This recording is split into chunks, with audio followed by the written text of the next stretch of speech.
Dime, ¿todo bien? Okay.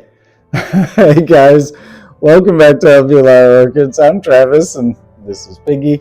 She had to come and say hi tonight. Yeah, we pulled out all of our Maxillaria orchids because we want to just show you guys these Maxillarias and the diversity within them, and kind of the similarities, and just show you some of the plants. Now, there's only one in bloom. And before we look at some of these plants individually, I gotta tell you, like, I think the Maxillarias, for me, are probably like the plants that the average houseplant person could appreciate and enjoy and get into orchids as a thing, even though they are a bit different and they have their own special needs or whatever. Not really, I guess. But yeah, they have a really cool foliage. They don't kind of look like your average orchid, I think, and they don't really grow like them either. They're kind of their own thing, I guess. Anyway, let's look at some plants. We'll talk about their care. We'll give some rundown on the watering and the fertilizer and light and all that kind of stuff that we do for these guys here. So if you're new to El Pilar, thanks for checking in. And yeah, maybe think about hitting that subscribe and like and share, hype, comment, whatever. Yeah, we actually would love some comments because we like to hear from other growers and their experiences. Anyways, yeah, let's look at some Maxillaria orchids. It's a huge genus, kind of controversial. A lot of plants have been lumped in with the Maxillarias, and yeah, even though they share a lot of traits, a lot of similarities. So let's look at them. Yeah, we've kind of grouped them by size. These are all species, and weirdly or whatever, the Maxillarias mostly have species that you see available, not too many hybrids. I mean, there are hybrids out there, of course, but interestingly, within these, not a lot of hybridization. Now, I'll just provide a commentary before we go and look at some specific ones and talk about care. I will say the Maxillarias, they generally form smaller flowers, which, tend to turn people off. But some of them, for instance, these guys and a couple others can form fairly large flowers. And then the issue is they tend to only form like one per inflorescence, especially for like the bigger flowered ones. So I think that turns some people off, although they can put on multiple flowers in a season, in a bloom. But of course, some of them, like the Maxillaria, the more popular ones, the Maxillaria and the tenuifolia, which we do not own a tenuifolia. This is a Maxillaria variabilis. So the variabilis and the tenuifolia are probably the two most popular ones that I see online, and they put out kind of multiple blooms, even though they're small. They put on multiple flowers. Like, these are just kind of getting started putting out flowers now. So you can see, yeah, they put on usually a few per blooming cycle on one single little bloom spot. So you'll get 3 or 4 or 5 flowers from there and all around throughout the bloom cycle. Anyway, that's kind of like the downside of these orchids, if you will. But the fact that they flower every year, for the most part, is pretty spectacular. So let's look at a few of these in particular and look at the specific care that we give them. They've all been watered and emptied. No water. And did you clean the bottom? No. Go with a sweater. It's all good. Okay, so I'm pulling the plants off. Are we good? We're recording? Okay. So I'm pulling the plants off because we got to get dinner cooking, and I'm trying to film this after work. We just got home. Anyway, so I'll show you them kind of really quickly in order from smallest to largest, and I'll give you a quick rundown. So we just got this one. This is the Maxillaria variabilis, like the mini form. And I'll show you a scale real quick when I pull the next one off. I don't know what color the blooms are. I assume they're yellow, probably. But so yeah, for basically all of our maxillarias in the winter, or in the winter, we just kind of like water them once a week, and generally maybe even less sometimes, but generally once a week we try to keep them so they don't dry out. All the maxillarias, you don't really want them to dry out like fully. So we spray them though in the summertime. So now I've just started. It's April, like mid-April. So I've just started kind of spraying them again, like watering because they grow these roots. So this little guy we just got recently from Justin at Justin's Dutch Tropicals. So thanks, Justin. It's really awesome. Let's compare that really quick size wise to like our other maxillaria. I know we just did this in our last video, but if you haven't seen it, so we'll show it again, the size comparison. So the Maxillaria variabilis, like regular form, they grow a couple of different colors, like yellow and dark red. And these are the yellow form that we have here. So we just took these cuttings back in the January, February or so.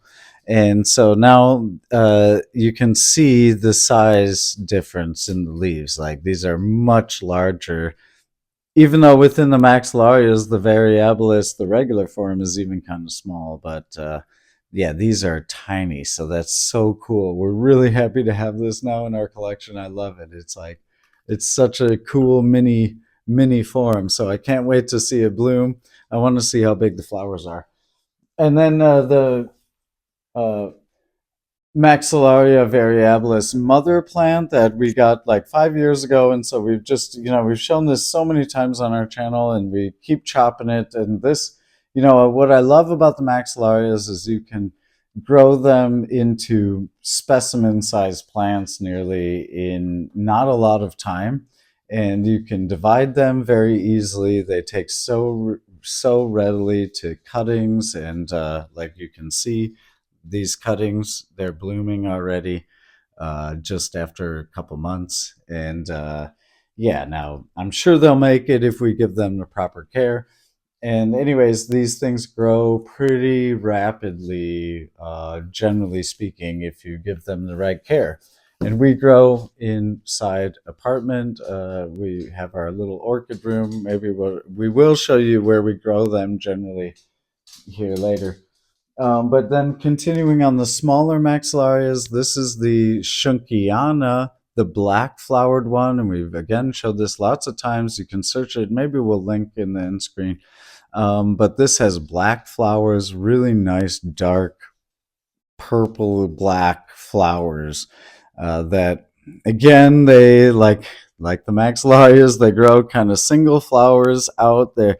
And these, because they're black and it's a small plant and the flowers don't grow very tall, you almost don't see them. Like you really gotta observe it and keep an eye on it, and then you'll be like, "Holy crap! There's like 5 flowers on this thing."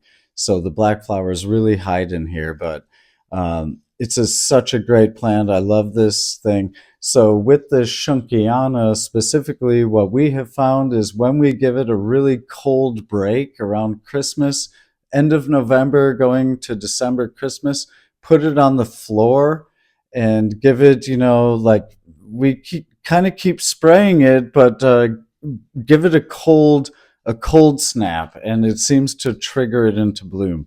So that's the thing that with maxillarias that I really want to like kind of try to figure out is how to really get them to bloom maximally. I kind of complained about it in our last video, like I see people's variabilis and they're just like exploding with flowers, and like ours just grows amazing, and it blooms amazingly, but it doesn't like all bloom at once, like with just like yellow carpet of flowers. So I want to figure that part out. Anyway, now yeah, so here we go. A couple smaller ones, I guess, like leaf wise, and like these bulbs are really nice. They do grow like golf ball size bulbs if you give them the proper care. This is the Porphyrostella, Maxillaria porphyrostella. These cuttings we took a year and a half ago. We put them in this little bonsai pot. I'll pull it out. I just put it in there to water yesterday. So here's the little bonsai pot. It's dripping. Sorry. Yeah, sorry, boss.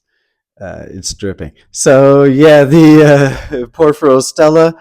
Haven't seen this one actually bloom yet, but that's a cutting of kind of another cutting, which we just took this division, and so here's kind of what a bigger plant.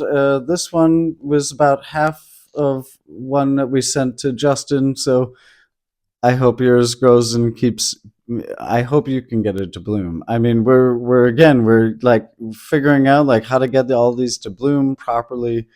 They grow fantastically. I mean, we've had a really big increase. So when we got the plant, the pseudobulbs were around this size, and then this was last year's growth on these big plump.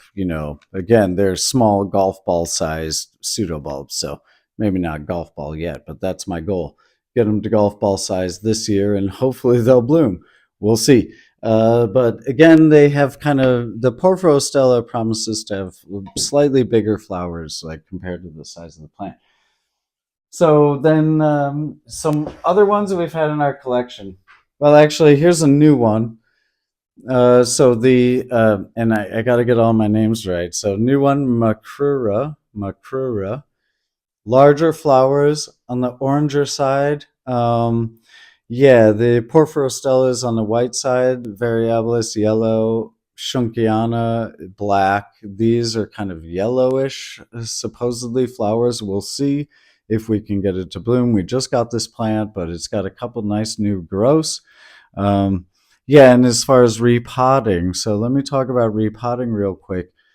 We have found that like taking cuttings and divisions in like January, February is a really good time, and then they tend to put on new root growth in the spring. So you divide them first, and then their old roots will be fine usually, and then they'll start growing new growths in the spring as a general rule. Of course, that's not for every single Maxillaria because there's so many of them. But anyways, the Makura is doing really good. Hopefully, we can again see this one bloom maybe this summer. And then so now a couple we've had in our collection that have bloomed in the past, but we're waiting because these are summer bloomers. This is the Marginata. These are just some cuttings we took very recently, kind of an experiment. We put them in a glass jar with some loose sphagnum because, again, maxillarias tend to always like moist roots. They're kind of like Paphiopedilums in that way. So if you're like a plant tinkerer and you always got to be like messing with them and watering them and spraying them or doing whatever, maxillarias are great because you can spray them and they actually like that, right? Like spray around the pseudobulbs in the top of the media every morning, and they like that, right? So that's really good because again, they grow these roots kind of up in the sheaths on these growing pseudobulbs, and they climb out. So like spraying right there in the morning every couple days is like really good. You get all this nice and moist, and they love it. So the Marginata, again, a nice white bloomer, so fairly large flower, medium-sized flower, white with like purple margins on the side, and it's a free bloomer in summer. We did give a cutting of that to. Here's our new mother plant. The old mother plant is actually growing outside. We didn't bring her in because that's an experiment, because we want to see how well this back buds. Like if you cut it really hard to the old pseudobulbs, will it grow new pseudobulbs? And so far it's grown two new ones. So that's a good promising experiment that it will back bulb pretty readily. We'll see. I don't know. But we're really living it hard. It's outside and it's like, down to 5 or less at night, 5C. So it's really cold at night, and we just chopped it really hard in the spring, and now it's living out. Anyway, this is the new mother plant growing, tons of new growths all over it. Again, spray it around there, white nice size flowers with purple margins on the edges. Super good grower. And then, yeah, some other kind of new ones, Sanderiana. So these ones are quite large. Oh, the other one, I'll show that one in a second. Sanderiana, we have a couple of these. This one was from Justin. So we just got this one to our collection. And yeah, these kind of have, again, larger flowers, white, and they have purple lips. Here's the other. So you can see now these are kind of on the larger size. There's lots of my Maxillaria orchids, lots of them. And so there's many that grow quite large, and these grow quite large. You can see these kind of flattish pseudobulbs that it grows right when they get mature, and they bloom out of the kind of sides of the leaf axils, similar to like an oncidium, supposedly. Anyway, big orchids, and like all of them, the maxillarias can be prone to some bug infestation, so you really got to keep an eye on them, especially like us. If you're trying to grow them outside, we're really fortunate to have an outside space, so they grow in the indoor space in the winter time, and then we transition them into a shady spot outside.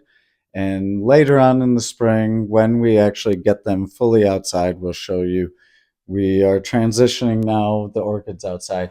Anyway, here is the largest Maxillaria in our collection, and this is probably, there's Piggy again saying hi, probably one of the largest orchids we actually own.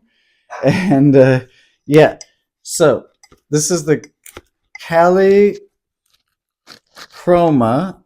I'll show you the tag. Calichroma. Yeah, zoom in there. The Calichroma. Super cool flower. This is a new one to us, and so we picked this up from Equigenera, and a couple of these others we've also gotten from Equigenera Europe. And very large flower. This is a cool grower. So this one and the Makura, we are actually transitioning already outside. Even they've lived outside now for the last week, with temperatures down quite low. And even though we've just repotted them, and now we're putting them outside, they have done fine. Like, they've been absolutely perfect, and with the cold temps.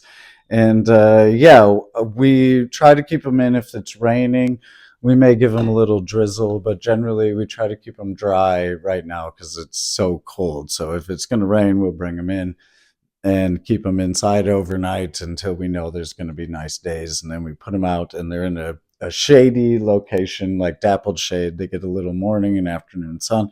Anyway, so these ones we are growing outside. The rest we're still growing inside. So normally, like where we grow a couple of these, I'll just show you some specialized grow locations that we have for selected ones. The rest we kind of just grow wherever. I'll repeat that. So we're back now in the orchid room, the Wintergarten, as the Wintergarten here in Germany. It's like the room, that's kind of open. This is south east facing here in this direction. And so this room, it doesn't have anything underneath. It's open, so it does get a bit cold on the floor in the winter. And so these colder ones that really like a cold snap, and like some of our paths that we know right now, these are the flowering paths, so they're up on the table. But generally in the winter, we try to keep like the colder growers down on the floor. So that's where we grow the Schunkiana, in the bright southeast facing window. We're in northern latitudes. We could probably turn this new light on. We just put a new light in here. Let me turn it on. There's the new light. Oh yeah, is it better? Anyway, maybe a little better.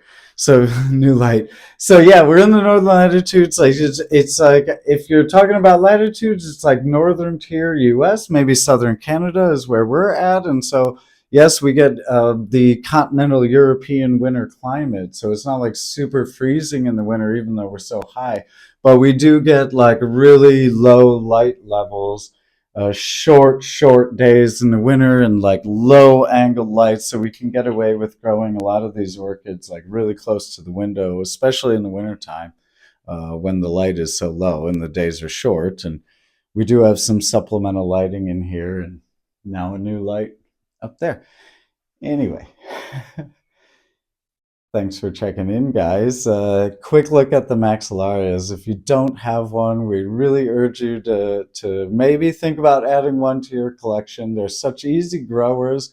They're fun to fiddle with. Yeah, maybe you should spray them a little bit on their sheaths and get the roots wet. But if you're a tinkerer, again, it's just a fun thing to come in the morning and give them a quick spray. And yeah, they tend to do really well with that, and they reward you with a lot of blooms. Even though, yes, we only have one in bloom right now, they really are free bloomers. Like, they just bloom in their seasons, and once they get going. So, and they're easy to divide. That's the other thing, right? If you're a plant propagator, if you like to divide plants and give plants away, the Maxillarias are fantastic plants because they just grow like crazy, and you can chop them off and put some bulbs into some media and just give them away to your friends.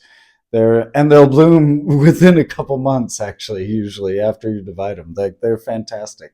So get you some Maxillarias and check back into El Pilar Orchids. And yeah, stick together, stay focused. Hope you're having a good one, and we will see you back here at El Pilar.